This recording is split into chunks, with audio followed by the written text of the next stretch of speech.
We're going to go ahead and now shift, and we're going to talk about load recovery and match congestion and the growing demand on our soccer players. We've kind of talked about this. I know everyone is familiar with that across the landscape. We are without question fortunate to have Dr. Rick Cost, our high performance director at US Soccer, someone I work very closely with every day. We share an office together.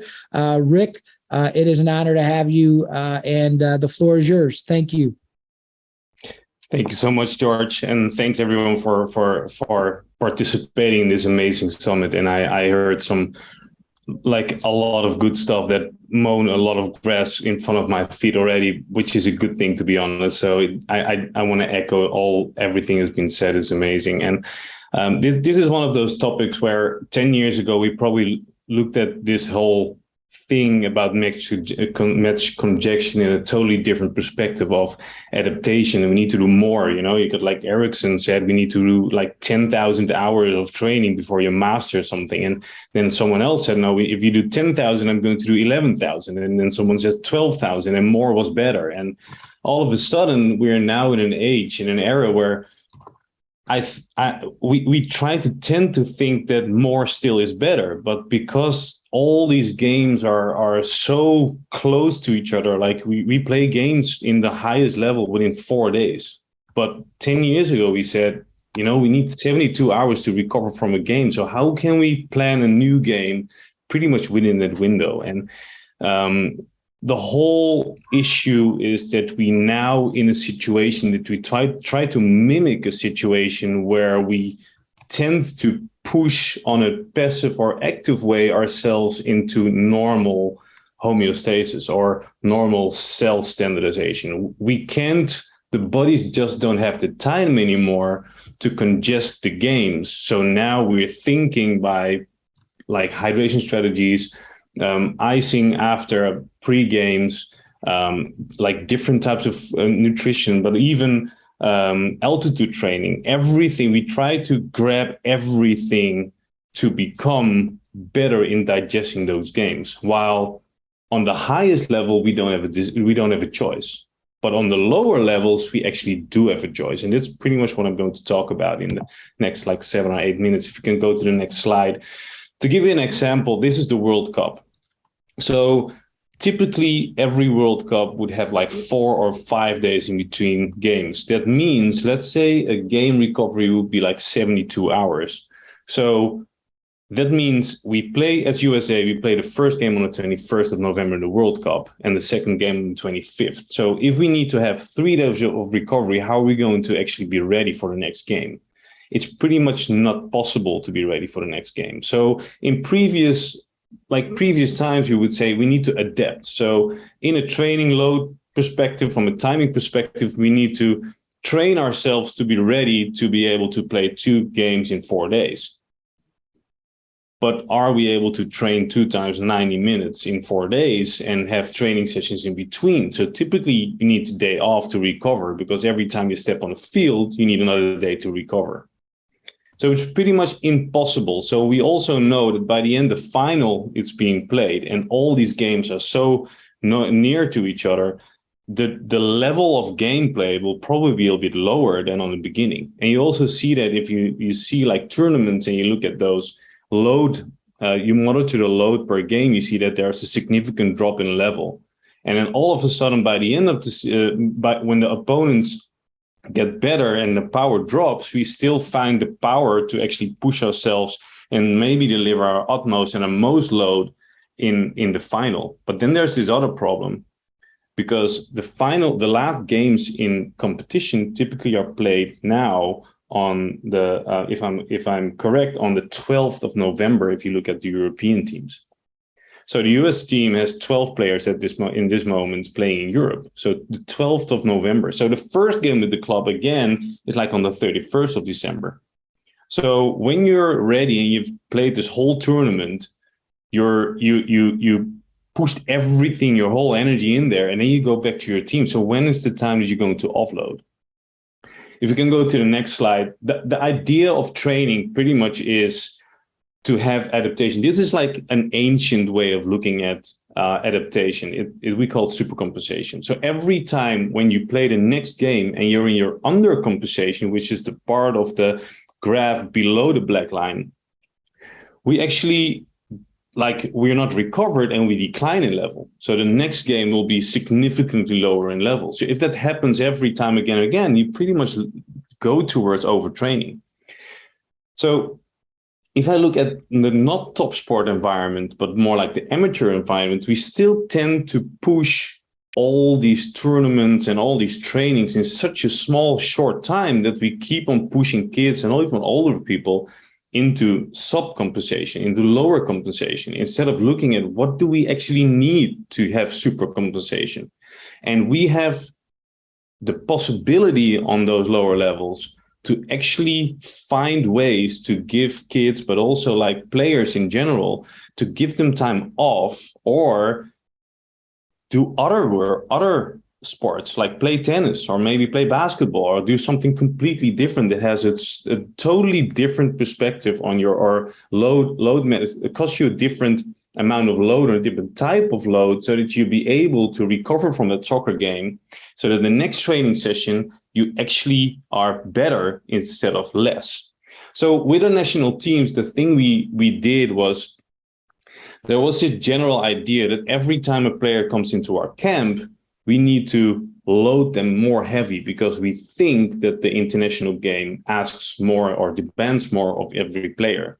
And when we came in, and I think Dr. George and myself did a super good job in also like teaching and educating coaches, was we're not here to load players. We're here to teach players to learn to play the game. So we went from loading days to learning days. So now coming into our camp, it's about how can we increase the pace of the game, because that's a different, that's definitely different in the international game versus other competitions. The pace of the game is higher, but it's the clubs who are loading the players. So coming into our camp, it's about learning the game, being more efficient on the field, having a learning experience. And that's how we now try to get kids into a better situation, not by doing more, but being smarter and learning more. And that delivers us I think, otherwise I wouldn't advocate for it, a good training plan where we work for kids and every individual is playing the same amount of minutes. And it sounds super strange because obviously there's a kid in the under 17 who is better than another kid. So should we give that under 17 kid every single game, every single minute? No, we say no. The learning experience is for everyone until you're highly specialized. So then we talk about like under 18, under 19, maybe under 20 even. Every kid deserves the same amount of minutes. And why? Because the kids who we think are the best are playing the most minutes. They also are the ones who being overloaded and not being able to reach that ideal supercompensation and a good training plan.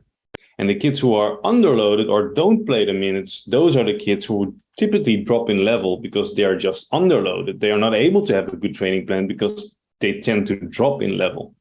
If you can go to the next slide. So what we now try to do on the higher levels, which is somewhere it's super good, but on the other hand, it also says something about where we're at this moment, is homeostasis is pretty much what we're looking for. We're looking for cell balance so that the whole system is in balance. That's when you typically like fully recovered. But because time is our enemy, we're not able to have a normal recovery. So we tend to put players in hyperbaric rooms, where the oxygen level is super high. And why? We want to bring them back. We want to shorten that time of recovery. Or we put them in like floating beds, or we do ultraviolet light, or we have like sleeping guides, because of all the stress, all these players tend to sleep pretty bad. And then we have all these iPhones with blue light that just have a negative effect on sleep and sleeping time. It seems like sleep is less and less important, while nowadays sleep is more important than ever, because we are so awake during the day. Even if you go to school, you're so awake during the day that by the end of the day, your brain is pretty much down, you're off, but we still keep on poaching. Oh, we need to look at those screens just 5 minutes before we go to sleep. And then we find it strange that we only sleep like 7 or 8 hours, or not even able to make 6 cycles of 1.5 hours. So all these modalities sound super nice and they sound super, super fashionable, but they're actually for us a way to bring back the old days where we want to have players that are able to reach that homeostasis, that normal recovery on their own, but they're just not capable of it. So the lesson or the takeaway here is, if you have the possibility, and if we can go to the next slide, if you have the possibility to take control of that whole orchestra around those teams, and you'll be able to play like the violin, we need to play the violin. Because if there's one item missing, if one of these people are playing hard rock music, everything collapses. You want to have a stable environment. You want to have time to recover. You want to have the intensity in the game to improve the speed of the game. You want to have a coach who is aware that every player is in need of the same minutes. Every kid deserves a learning experience. But if one of those items falls out, you're pretty much, scrambling everything all together, and it's not an orchestra anymore. And that's pretty much what we're trying to achieve, is really taking that individual player as the starting point and figuring out what is the best way to educate and teach those individuals moving forward in order to increase the level of international play in soccer and moving forward as one of the best nations in soccer in 2030. Because for the men's side and on the women's side, we have high goals and high expectations. But with not recovered players, and if the matches are not, if players are not able to digest those games, we only drop in level, and we definitely will not raise in level. And that's pretty much what I have to tell right now, George. Rick, I thought that was great. And I think one point that I walked away from, and if I was a coach or a club, and I know it's hard, but when you talk about the most minutes in those players are overloaded and are compensated, and then they never recover to then be able to build from week to week to week. And then the underloaded player drops in their level of play. They have poor training. They end up not performing. And so coaches think that they're not developing, but the coach has a responsibility in that. And I think one of the things that coaches can do is when they have a match plan and they know that these 4 to 7 players are not going to get 45 minutes in a match or 55 minutes in a match, is have a structured 20 minutes after their match where they can really build that load. Because otherwise that kid is going to lose 2-3 days of training. And over time, that is really horrible for their development. So I'm curious what your thought is on that. And then I have one question from the audience.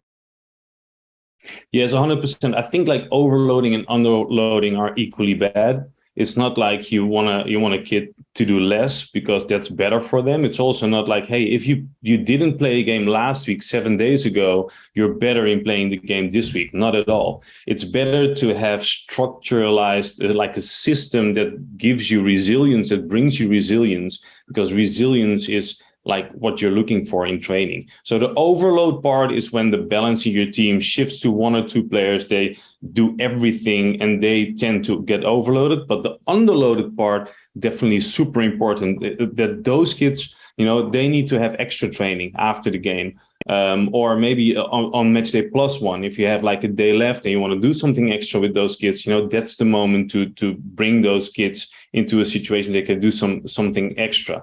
But I think, honestly, if we can divide all minutes over every individual player, I think that's the best approach. Because again, on a match day +1, why not just play tennis as recovery? Why not do something different? Bring them out of those soccer environment.